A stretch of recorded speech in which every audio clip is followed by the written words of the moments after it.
Hello everybody, my name is Stratton. I'm a Lombard native. I grew up there, spent some time in the military, came back, and proud to be there.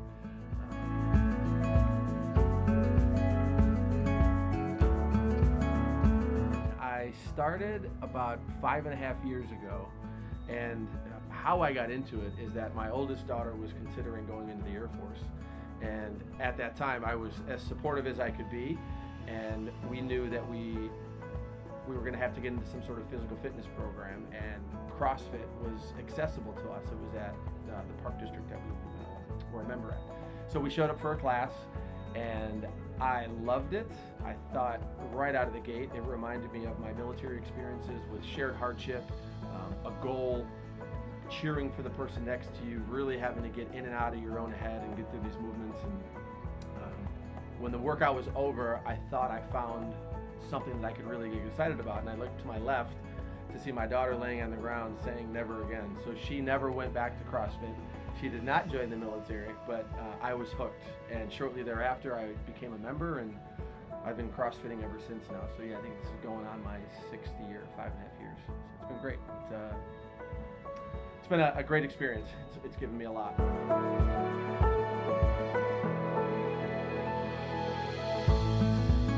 So I came to Iron Flag when my last box closed. I was at a place that essentially went out of business, and I was looking for a home. And I shopped around, and I knew what I was looking for. I was looking for a community. I was looking for a place that you could come and go, and there would be someone there, and they would be happy to see you, and there'd be movement and energy and dialogue and community. And I found that immediately here at Iron Flag, and it's my favorite place to be in that capacity. So since July, so really less than a year. It's only been about 6-7 months.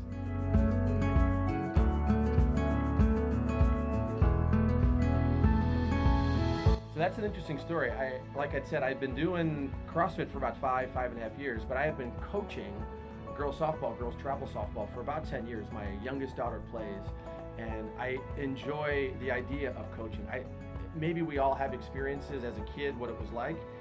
I had some positive, and I had a lot of negative experiences too, that I don't know that the coach really was in it for them or the athlete as much as the wins and the losses, and I just thought there was a better way to do it. And so I had access to some good coaching militarily and then in my CrossFit experiences, and I thought that the blending of that, why not take some of those skills and the way that it can fill you as you see athletes performing to their best, not to your expectation of them, but to their best, and helping them meet them where they are. Why not try to do that in the CrossFit arena? Because I was already spending time here, may as well use that knowledge for good.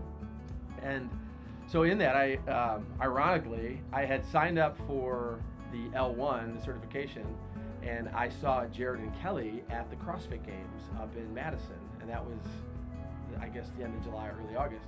And I said, hey, I'm gonna go get my L1, and they said, are you? I said, yeah, I'm gonna go get it. And they said, all right, when you're done with the L1, let's talk. I think it'd be great to have you aboard. So sure enough, I passed the L1, reconnected when we got back that weekend, and went through the internship, and I learned a lot in those 15 classes.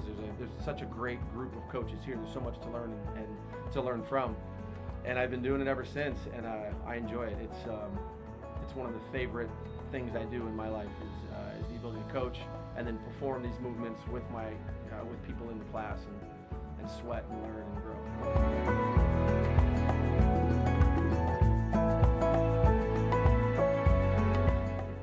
It probably rolls right into that.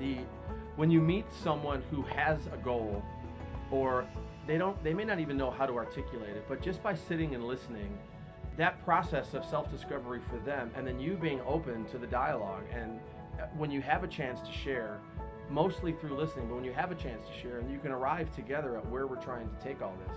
And it doesn't need to be something like I want to get a pull-up or I want to lose weight. It can just be I want to feel better about my day. I want to have something to look forward to tomorrow.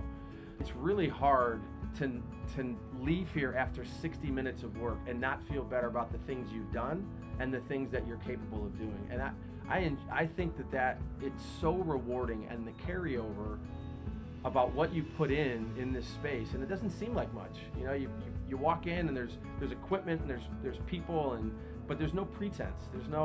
It's not hair and makeup and what you wear and what your resume says. it's a meritocracy in those 60 minutes. And when you watch someone putting the work in, and as a coach, you can help them safely move through these movements, but also reminding them why they came in the first place. That what I take from that as a coach, it fills me, makes me want to come back, and that's probably what I pull from it the most.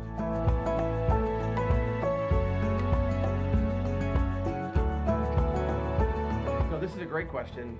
I was in the military for a long time, and after I got out, I worked in veteran transition for a while. I worked in higher education veteran services, employment veteran services, but I got into sales about 5 years ago, and so my day job was just selling, and I was, anyway, not rewarding at all, and maybe that's where I poured even more effort into CrossFit and coaching softball. But recently, I switched positions, and now my outside life is I'm working for a nonprofit. I'm a director for a group called Team Red, White, and Blue, and their mission is becoming the nation's premier fitness community for veterans. So it fits with my military service, it fits with the things that I love to do and the places that I love to be at. So outside, I'm getting accustomed to my new vocation, working in this nonprofit, which is great, and spending time with my two daughters. My oldest, Alex, she's 25, and my youngest, Ashlyn, is 16. They're both active, wonderful young ladies, and they make me proud every day. And then cleaning up after my dog Fletcher and all of his dog hair that takes up maybe an hour of my day also. But life outside of Iron Flag is good, but I also like knowing that I'm going to be here tomorrow to get my workout on and meet with the community.